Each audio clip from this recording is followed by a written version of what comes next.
The Vatican City, a sovereign state, an enclave within Rome and the epicenter of the Catholic world. A place of immense history stretching back nearly 2,000 years.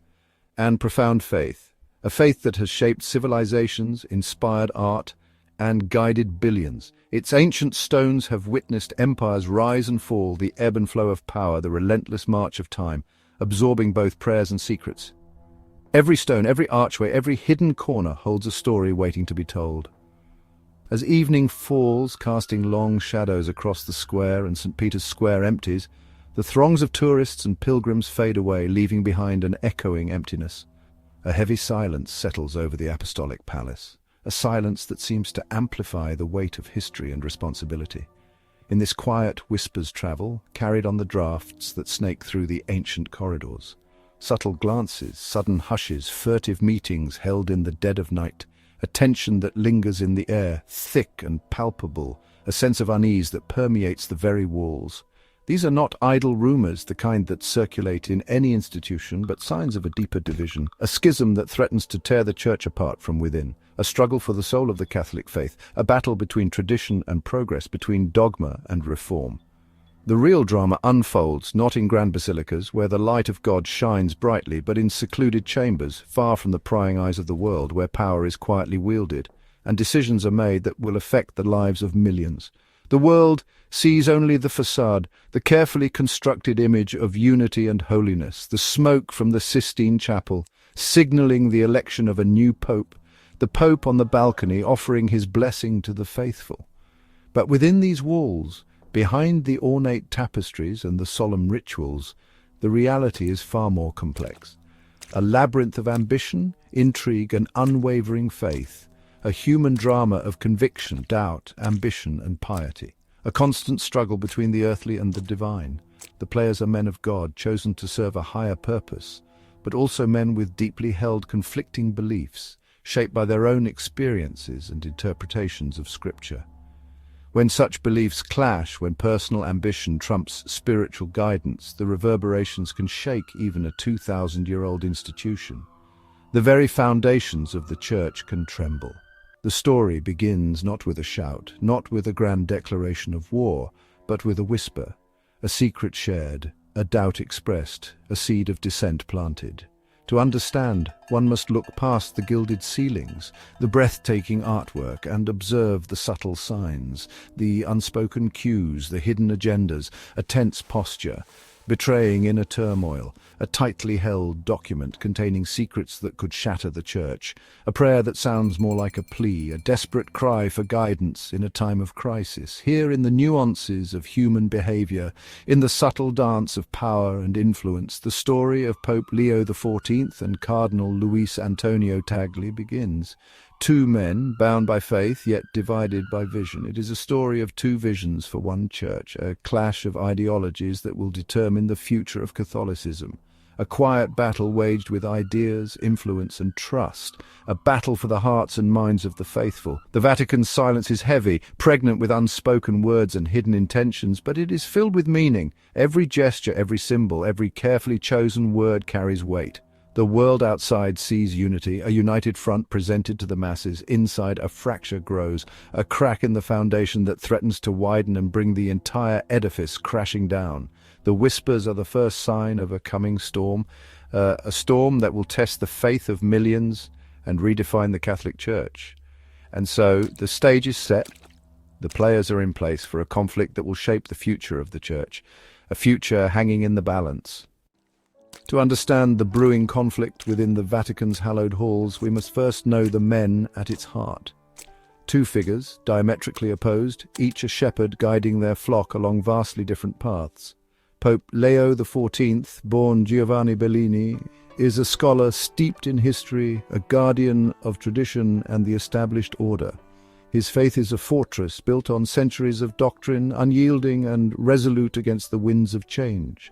His election was seen as a promise of stability, a deliberate return to order and unwavering principles after a period of perceived turmoil and uncertainty.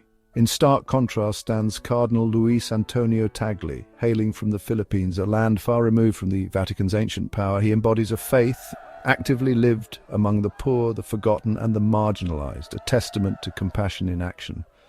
Tagle's natural charisma and profound empathy have made him a powerful voice, advocating for a more open, inclusive and compassionate church, one that actively engages with the modern world.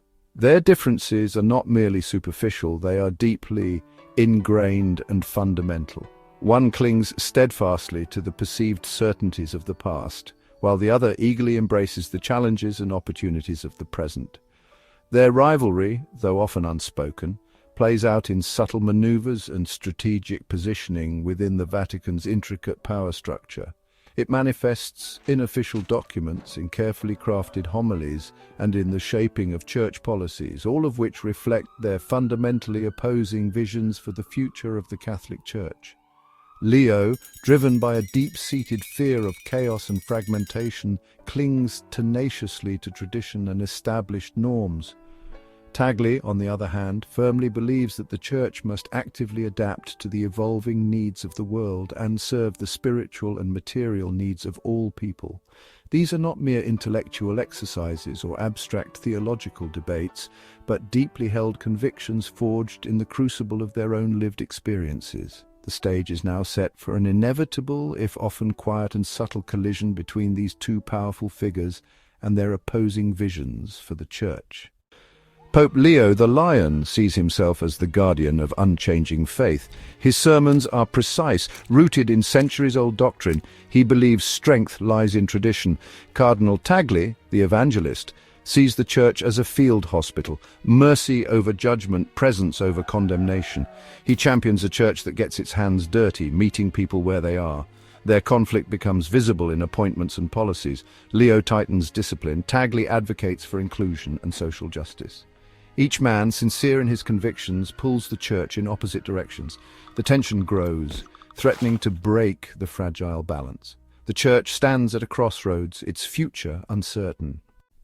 The crisis erupts at the Synod on the future of the family. Pope Leo seeks to reaffirm tradition, expecting unity. His opening address draws a clear line. Cardinal Tagle, however, encourages honest discussion, urging bishops to speak about real-world challenges. His plea for mercy and accompaniment divides the room. Some see hope, others betrayal. Whispers of a shadow council led by Tagle spread, fueling rumors of conspiracy. Trust between the Pope and Cardinal shatters. The Synod's final report is ambiguous, reflecting deep division. Leo feels betrayed. Tagle is accused of orchestrating opposition. The conflict is now public, no longer just a difference of opinion. The Church's unity is fractured, and the wound is open for all to see.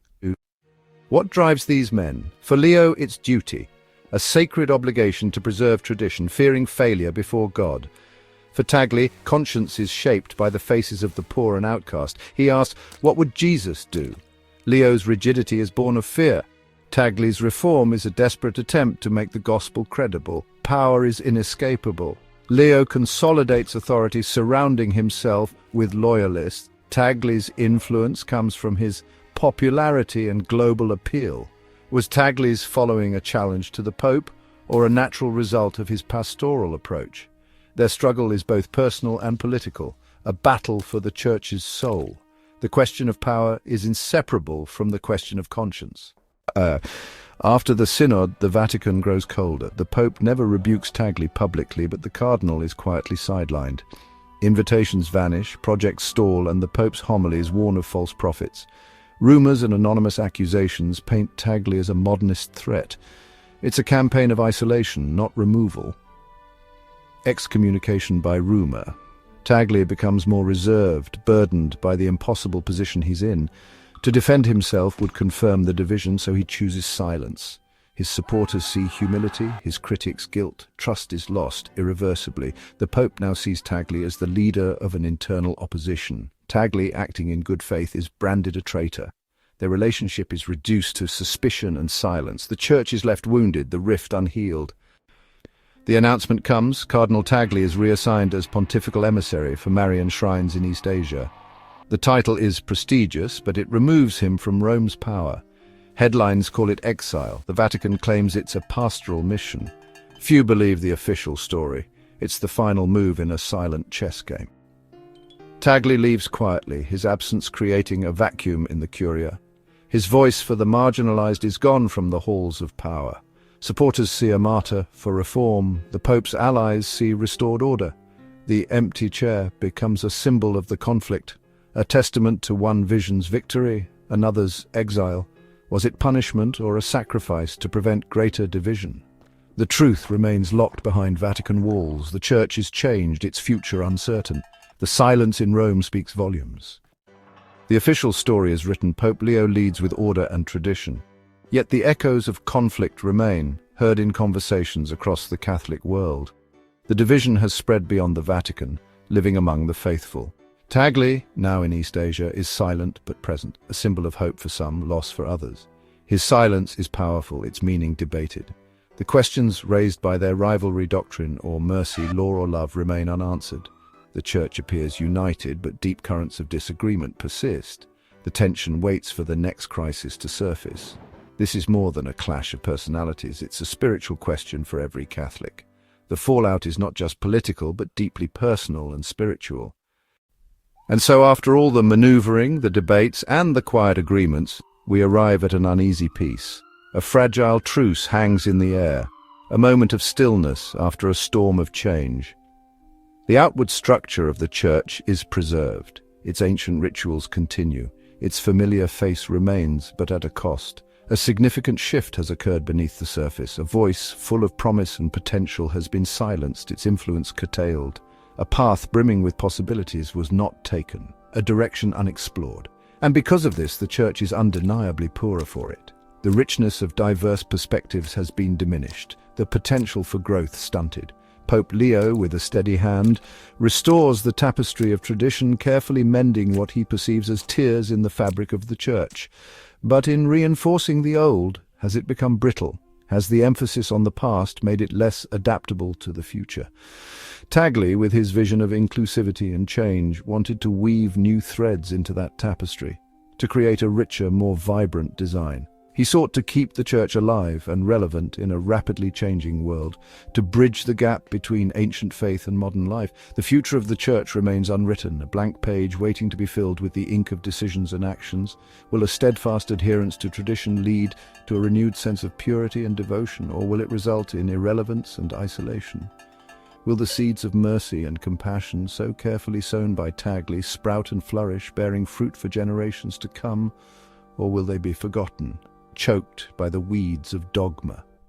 The mystery surrounding the relationship between Leo and Tagle, their contrasting visions and unspoken tensions, is ultimately the mystery of the Church itself.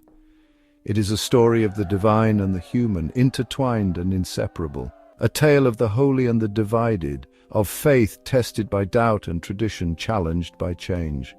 As the evening bells toll across Vatican City, their sound echoing through the ancient streets, they ask a silent question, a question that hangs heavy in the air. What has been lost in the pursuit of preservation, and what has been gained in the name of progress?